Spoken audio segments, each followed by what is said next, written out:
Hey guys, what's going on? I have a kind of a cool video today.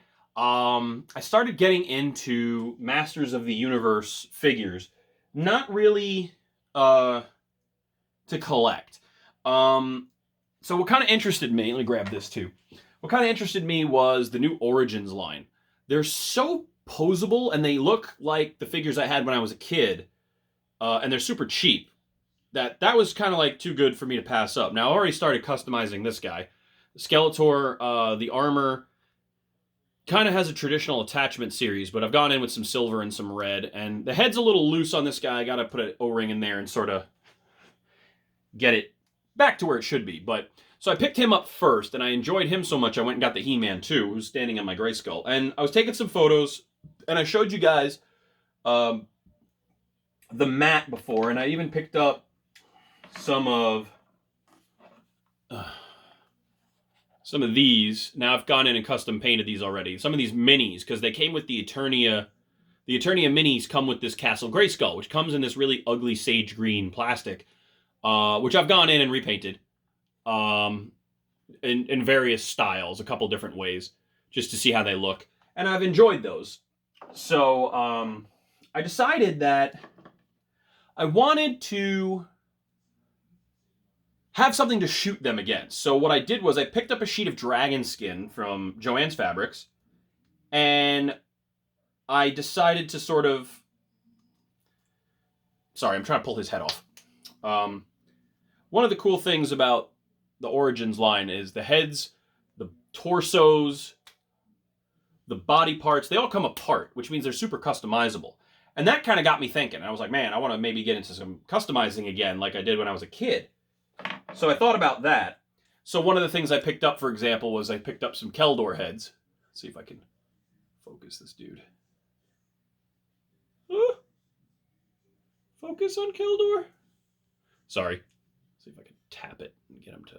There it is. So this is custom painted by me. And I got these on plastic curves. And they snap right on. And then that allows me to have... Now I've got a custom Keldor. So, because I'm a big Skeletor, Keldor guy. You guys saw my Master of the Universe figure that I got with Frank Langella. So I wanted to kind of have something to shoot him with. And I was going to build a diorama for... that Skeletor. And then I thought about getting the He-Man and doing a couple different things, and then like they're just such expensive figures, I didn't want to do more than that. So I just I bought it for my costume that I was using. I needed a 3D reference, but in the end, I was having some trouble figuring out how I wanted to do that dio. I started working on it, but wasn't feeling it, and so I picked up a couple of other figures super cheap. I got a 2000X He-Man for like $5. Came with that sword, which is not his, and I decided I picked up that multiverse comic where anti-He-Man is the bad guy, and all the He-Mans, including movie He-Man, get together and try to beat him as he goes through the multiverse. So I painted him up as a custom anti-He-Man, and so I put a black background on his chest piece, I repainted his belt and his sash that he wears, his boot tops, his hair, redid the eyes and everything, and so I made a custom anti-He-Man, because I decided what I wanted to do as I went through this was... I picked up a 2000X Skeletor and made a 2000X Keldor, which I'm going to flip this camera around and show you guys all this, but, and I decided what I really wanted to do was, I needed a backdrop. So, like I said, I picked up that dragon skin, I painted it with the green, sort of Grayskull look, and I had it behind everybody, and I thought that was cool. And then I thought, I really want to make an Eternia background, like a Grayskull background. But I never really liked the dome, and some of the aspects of Castle Grayskull. And I saw the Origins Grayskull, and it was different. Origins Grayskull had the skull, but then it had this nice top area, and it sort of had the new symbol on its forehead and stuff. And I thought, well, that's kind of cool, because the skull doesn't form a dome on the building. Which, you know, if you know anything about castles, that's not really going to exist. So I thought that was kind of interesting. And I thought, well, I could do my own version. And so that's kind of what I did. So let's take a look and I'll show you guys what this looks like. All right. So I got He-Man on a little pad here, which is what I put them on. And I want to put some teeth around the outside of this to finish this off to make a really nice look. So let's move some of these guys. I mean, I'll show you these guys really quick. But so Anti-Eternia He-Man is kind of interesting. There's just a touch of graphite powder on him to give him a little bit of a shine so that his musculature picks up a little bit. But you see, I've gone through and I've painted the wrist cuffs. I've painted the full belt. Unlike the He-Man that you buy, a lot of those discs aren't painted. And I put them on the Army of Darkness cemetery stand just because it kind of looked cool. And that's the Origins axe he has in his hand, just for fun. The sword he has is one of the Classics line. And I kind of had an idea about using that for certain things. So I'll move him out of the way. My custom Keldor, you can really see, I messed up the finish. It's a little too shiny. I tried to match the color as best I could, but I wasn't going to repaint the whole figure. But as you can see, I've gone in, painted silver dots, things like that. I missed a couple spots, so I got to kind of go in and touch that up. But it was really just kind of, it was a project that I started, and then when they announced they were going to do a Origins Keldor, I abandoned it, and I was like, well, screw it, I'll just buy Keldor then. And I'll probably sell this head as a custom head. The minis, kind of the same deal. It was my first crack at painting in this style. So this one was the second one I did. This was the first one. And it was very basic. I did a coat of black. I did a bottom up of a dark green. And then I did a top down of a lighter green. And it had a nice look to it. I was happy with it. I painted the roof. I painted the door. I did the eyes a little red and gold. I repainted some of the wood slats, but I missed like these two I didn't do. And it was just something to make it look cooler. I'm actually going to give this to a friend of mine. And then when I went and did this one, I went for something a little more realistic. So I painted the whole thing in bronze rub and buff, which you can kind of see a little bit of it in there still. Then I did a aging with an accelerator. And then I went over and did the green paint over that. And so it kind of gave a more of a different stony, sort of like dusty look, which I liked. And some of that gold and bronze shines through a little bit, which is nice. So I kind of like that. And that was sort of the method I was going to apply to my Grayskull. And then here's the 2000X Keldor. Same custom head, just repainted. And I repainted this entire body on the 2000X. So I wanted it to match. So I wanted it to be as matched as possible. The problem is that the head is designed for a Classics figure, and it doesn't attach that way on the 2000X line, so it's really annoying, and I couldn't get a really good angle on his head that I liked, so it kind of has this weird posture, but he looks great. So that's kind of what that is. And then Origins He-Man is Origins He-Man. Hi, this is just for scaling, but we'll move Origins He-Man out of there. Sorry. And now let's take a quick look at Grayskull. So like I said, this is a super simple build. This was just an 18 by 24 sheet. And what I did was I laid it sideways and I measured in 8 inches, cut, and then I wrapped it into a semicircle and put some bracers on it. Now you could wrap it around PVC or you can do it cheap like I did it. And the middle piece was done to one piece of the foam core. And then I left a little bit of edge in here so that I could glue it in. And then I made the bracers and glued those in.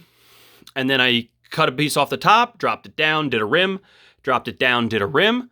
And when I cut this little jagged bit, I went over with foam clay and sculpted over it so that I could get a little bit of a different look on those bits.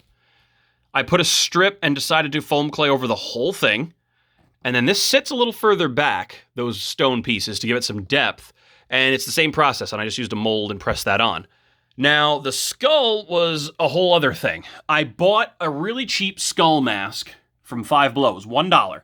And you can see some of the original shape of that skull mask. I heated it up I cut it out the way I wanted it, heated it up with a gun, and flattened it out a little bit.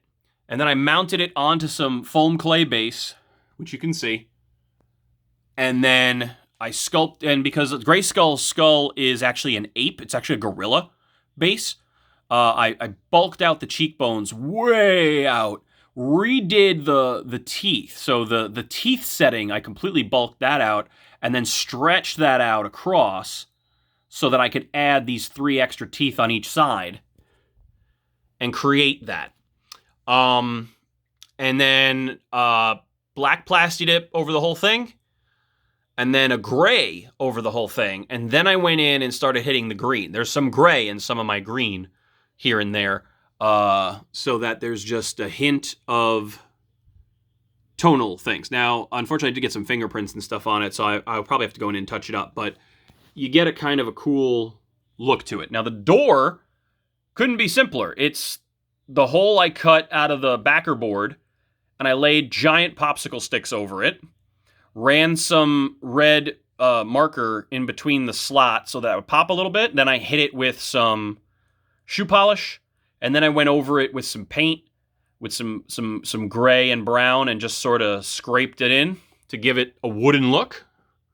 It's not accurate. If I can get some of the components I need to finish off the door, I will do it, but it's removable so that I can put something behind it with some lighting, because there's a hole right up in here. I want to maybe put some lighting in there so it shines down, mount the sword maybe, and have a cool thing. And this was the piece that I'd cut out of the mat. And on the back, I was going to build the door out of this, and then I was thinking of just putting the door flat so that the figures can pose on that. And then I just said, screw it. I'm going to make it out of popsicle sticks. So these are the big, giant popsicle sticks, by the way. And so that's kind of where we end up. And it has a really cool look to it. And the entire investment was less than $20. I mean, I used a coupon to pick up the initial mat. I think the mat is actually, when you buy a strip of that, it's like $34. But I used a coupon, so I did not spend that much. And then the skull was $1, and the popsicle sticks were $1. And I already had the paint, and I already had the foam clay. And that, my friend, is how I spell done.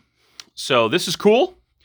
It's a super cheap, affordable way to have a diorama to take some action shots of He-Man. Like, now you have Grayskull in the background, and he can kind of, you know, if you have kids, or if you're the kind of guy like me, you're old and you just play with toys yourself. But if you have kids and they want a play set, the new Origins play set, I think, is like $75, but why spend $75 when you can make the thing out of durable material, particularly if you use PVC, and just paint it yourself? And I like that there are several tones of green. So if you look at these greens here, here, and here with the foam clay, I used a little bit more of like what I call frog green to bring, and I used some gray.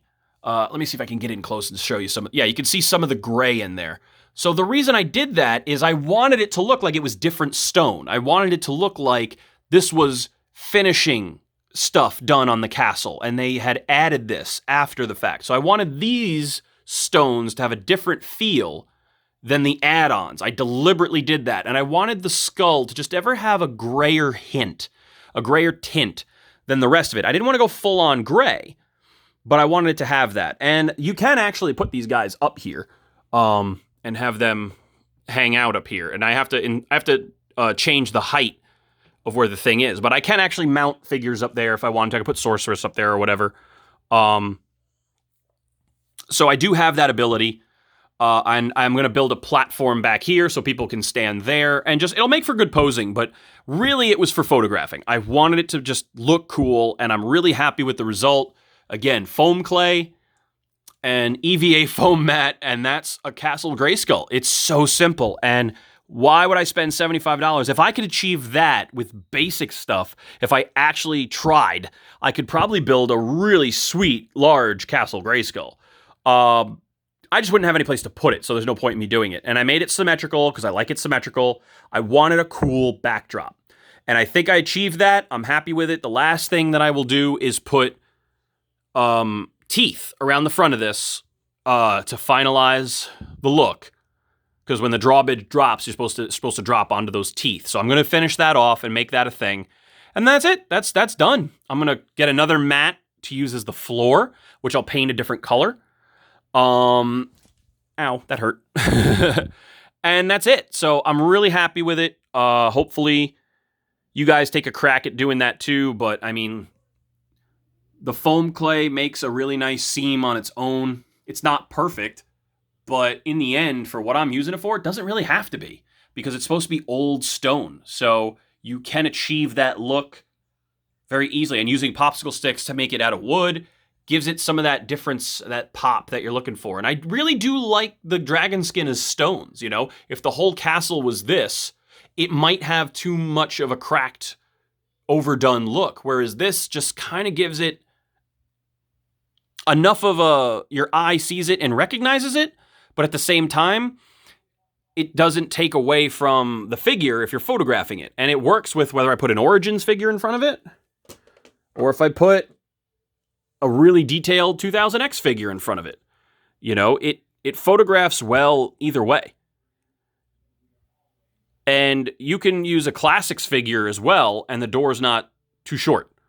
So if I, let's get Langella up here. Oh, his head fell down. Where are you? He's over here. So if we were to get Frank and put him out, and this is a classics figure, so the scale for Super 7 is different than those other figures, but they're much harder to pose, actually, pain in my ass, but let's just put Frank there. So now Frank's there, and look at that. Even Frank looks pretty good in front of that kind of a Grayskull. It's not really his color scheme and what he's supposed to be in front of, but it still works, and you can photograph all your figures that way. So I highly recommend making one of these. I think it comes out cool, and it didn't take me more than really a day to do everything. If I didn't have the skull a different day, I would have been able to do the whole thing in one day. So super easy to build. Enjoy!